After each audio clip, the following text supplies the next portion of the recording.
मला असं वाटतं की लोकसभेच्या निवडणुकीच्या निमित्ताने खूप गोष्टी शिकायला मिळालेल्या आहेत. त्याच्यामध्ये थोडं कारणाशिवाय काही होत नाही. कारणाने उमेदवाऱ्या घोषित करण्यामध्ये जो उशीर झाला, कारणाने त्याला कारणं होती. त्याला इफ्स अँड बट होतं. तिकडून हा आला ना तर आपण हा ठेवला. तर तो बुद्धिबळच असतो ना तो सगळं. तो कुठला चाल करतो तेव्हा चालायचं. पण ते लक्षात घेऊन करेक्शन यावं होईल. हे असं आहे की सत्तेमध्ये असतानासुद्धा जे चुकतं ते मोकळेपणाने स्वीकारलं पाहिजे. तर लोकांना असं वाटतं की तुम्ही तुमचं म्हणणं रेटत नाही. आणि त्यामुळे मी इथला पालकमंत्री नसूनही मुश्रीफ साहेबांना असं म्हणणार आहे की एकदा सगळ्या संबंधित घटकांना घेऊन बसा आणि नेमकी अडचण आहे, तुमचं काय म्हणणं आहे. एखाद्या वेळेस त्यातले काही बदल केले, मग त्यात कॉम्पेन्सेशनमधली अमाऊंटची वाढ केली, त्याला आपण जी लाईनअप म्हणतो ती बदलली, तर मार्ग निघते. मला माहीत नाही, मी अभ्यास नाही केला. पण मी मुश्रीफ साहेबांना म्हणणार आहे की एखादा विषय खूप चालला आणि मग सोडवला, यात मजा नाही. तर हे जरा आणखीन कुठेतरी सरकण्याच्या आधी बसा. दादा, कोल्हापूर उत्तर आणि दक्षिणमध्ये अपेक्षेपेक्षा चांगली कामगिरी महायुतीने केली. आगामी विधानसभेच्या निवडणुकीच्या पार्श्वभूमीवर किती ऊर्जा देणारी ही सगळी आकडेवारी? पहिल्यांदा मला आमच्याबद्दल एक बरं वाक्य ऐकायला मिळालं. I am thank you for that. Otherwise Kagal, मग त्यांचा मेवणा असो नाही चंदगड असं का, आणि मग बाविटकर असो नाही Gargude sir. I am very thank for you. दोन्ही ठिकाणी आश्चर्यकारक, म्हणजे म्हणून म्हटलं ना, मला लिहिण्याची सवय कमी आहे, पण मी लिहिणाऱ्या रणजित माजगावकरला लिहायला लावणार आहे. आता मला सांगा, आदित्य ठाकरेंच्या मतदारसंघामध्ये कसे बसेच वाचले ना, 6,000च मार्जिन आहे, एक निगेटिव्ह व्हॅल्यू. माझ्या मतदारसंघामध्ये 75,000चं मार्जिन. कॅन्डिडेट ज्या मतदारसंघामध्ये 1 वर्षापूर्वी बाय इलेक्शनमध्ये आम्हाला विजय झाला, त्याच्या कसबा विधानसभा मतदारसंघात आम्ही 15,000ने पुढे. हे अँगल येत नाहीत. एखाद्या ही बातमी नाही असं असेल. आणि त्यामुळे हे चांगलं परफॉर्मन्स उत्तर आणि दक्षिणमध्ये झाला. पण तरीही तो मायनसच आहे, कमी असेल, करवीरच्या 61,000च्या तुलनेत कमी असेल. त्यामुळे आम्ही काम करणार आहोत. मी परवा अख्खा दिवस एक लोकसभा, मग मध्येच कामकाज लागल्यामुळे जाऊन पुन्हा येणार, आणि शनिवारी एक लोकसभा.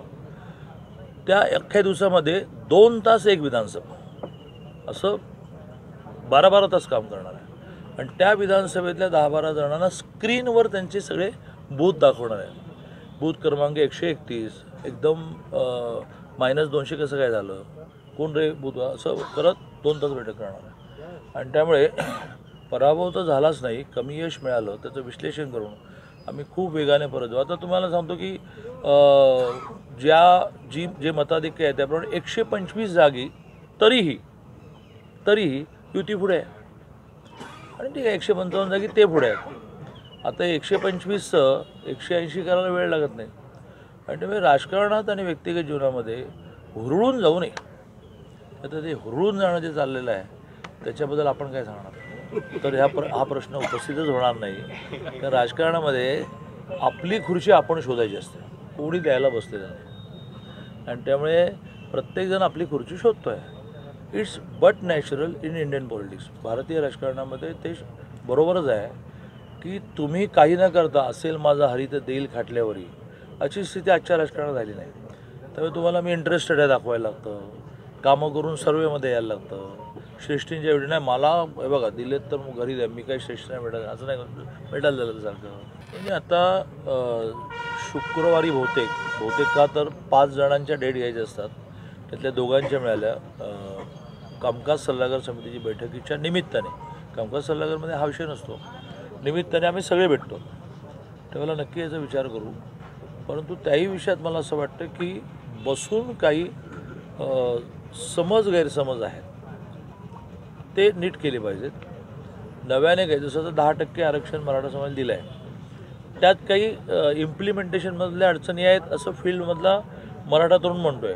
काय नेमके आहेत, मग ते 10%चं SEBC सर्टिफिकेट मिळायला अडचण जाते, लगेच मार्ग काढला पाहिजे. त्यामुळे मनोज जरांगे पाटलांनाही माझं आव्हान असं आहे की सरकार तर प्रोॲक्टिव्ह आहे, पण आपणही यातलं जे कळणारे आहेत, तुम्ही कळणारे आहातच, पण दरम्यान तुम्ही नाही येऊ शकत, अशी एक 10 जणांची टीम तयार करा.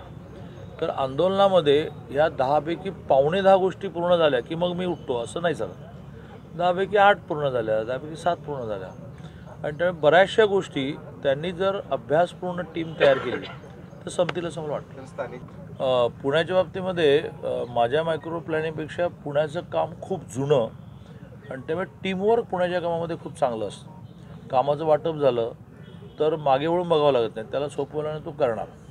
आणि त्यामुळे खूप प्रयोग पुण्याच्या बाबतीत केले. म्हणजे आम्ही एक दिवस 7,000 कार्यकर्ते 2.25 लाख घरांमध्ये गेलो. ठरलंच होतं असं की प्रत्येकाने 25 घरं केल्याशिवाय घरी जायचं नाही. 2.25 लाख घरं आम्ही एका दिवशी केली. साधारणतः 20 लाख मतदार 4 भागले तर 5-1 लाख घरं आहेत. त्यातली निम्मी घरं आम्ही एका दिवशी केली. खूप प्रयोग करत गेलो आम्ही. किंवा संविधान बचाव या विषयावर आम्ही एक संविधान यात्रा काढली. त्याच्यावर अप्रतिम एक फिल्म तयार केली होती की नेमकं मोदीजींनी संविधानाप्रती आदर श्रद्धा व्यक्त केलेली ती दाखवली होती. त्याचं पॅम्पलेट तर माझ्याकडे असलं दाखवून ते ज्याने केलं आमचा अतुल साळवे म्हणून, जे बाबासाहेबांबरोबर ज्यांनी काम केलं, राजसाहेब साळवे त्यांचा मुलगा, त्याचं अप्रतिम पॅम्पलेट तयार केलं होतं. असे आम्ही खूप प्रयोग केलो मराठा समाजा बाबतीमध्ये. आम्ही एका कोथरूडमध्ये जवळजवळ 1100 लोकांचं गेट टुगेदर करून पॉवर पॉईंट प्रेझेंटेशन हे त्यांच्यापुढे मांडलं की काय काय ह्या सरकारने दिलं आहे आणि काय काय आधीच्या सरकारने शक्य असून दिलं नाही. असे प्रयोग खूप केले, पण खूप चांगलं नेटवर्क, चांगलं टीमवर्क आमचं पुण्यामध्ये होतं. नाही म्हणून म्हटलं ना की ते 3 नेते प्रामुख्याने समरजित राजे, हसन मुश्रीफ साहेब आणि संजय दादा मंडी हे आपापसात बसून नेमकं काय झालं याचं विश्लेषण करणं आणि विधानसभेला हे होऊ नये यासाठी योजना करण्यासाठी समर्थ आहेत. पण मी नेहमी छोटा माणूस ना ग्रामीण भागातला, तर मी उदाहरणं देतो. घरामध्ये मुलाला 95% मार्क्स मिळायला पाहिजे होते, त्याची 85 मिळाले. तर घरामध्ये रक्ताची नाती पण एकमेकाला दोष देतात. मग बायको म्हणते की तुम्ही ना तुमचा प्रवास कमी केला असता आणि पोराकडे जास्त वेळ दिला असता ना तर जमलं असतं. मग आई म्हणते, पुन्हा वडील म्हणतात की तू काय सांगते, रात्री हा टी व्ही बघत बसायचा तेव्हा तू त्याला एक धपाटा मारला असतं तर जमलं असतं. मुलगा असं म्हणतो की तुम्ही दोघे भांडला नसतात ना घरामध्ये तर माझं जमलं असतं. तर हे जर रक्ताच्या नात्याच्या घरामध्ये 10वीला मिळालेल्या 10% कमी मार्क 85 मिळाले ना, म्हणजे 45 नाही मिळाले जसं आत्ताही, असा काही देशामध्ये आडाओडा चालला आहे की गाळातच गेलो. अरे बाबा, एकट्याच्या 241 झाल्या, सहयोगी पक्ष म्हणून 300 टच झालो. त्याच दिवशी 3 राज्यामध्ये सरकार आली. काही राज्य अशाची त्या आउटराईट, मध्य प्रदेश 100पैकी 100, गुजरात 100पैकी 100 असं झालं आहे. पण एनिवे तो एक मानवी स्वभाव आहे की जे शर्ट उत्तम आहे पण तिथे झाड लावताना एक अगरबत्ती लावून एवढासा खड्डा पडला, तो मलाही कळला नाही, नंतर मी बदलणार आहे शर्ट. पण त्या चांगल्या शर्टाचं कौतुक, उत्तम रंग, आज खूप चांगला कलर आहे, नाही अगरबत्तीचा एक टिपका पडलेला आहे. तर हा मानवी स्वभाव आहे, तुमचाही आहे, माझाही, की तुम्हीसुद्धा तुमच्या फील्डमध्ये ज्यावेळेला अपयश मिळतं त्यावेळेला पहिलं ह्या मानसिकतेमध्ये येतं. मग तुम्हाला तुमचे सगळे सहकारी समजवतात, अरे बाबा काय एका अपयशाने काय होतं का, मग तुम्ही पुन्हा एकदा उभा राहू. असं त्याला म्हणता येणार नाही की तुम्ही काल बाहेर पडतो म्हटला, आज पुन्हा अरे काय झालं आहे, बाहेर पडतो तर बाहेर पडतो, असं नसतं. आणि विशेषतः आमच्या पार्टीमध्ये नेत्याची इच्छा ही तर आज्ञा, नेत्याने आज्ञा नाही करायची, नेत्याने इच्छा व्यक्त करायची. असं असल्यामुळे टिकलो आम्ही. आणि त्यामुळे नेत्याने इच्छा व्यक्त केली, अरे भाई सबर रखो, मग नाही काय सबर रखो असं म्हणण्याची इनडिसिप्लिन आमच्याकडे नाही. त्यामुळे अमितभाईंनी सांगितलं की अरे मग थांब ना जरा, बाकी सगळं चाललं आहे ना.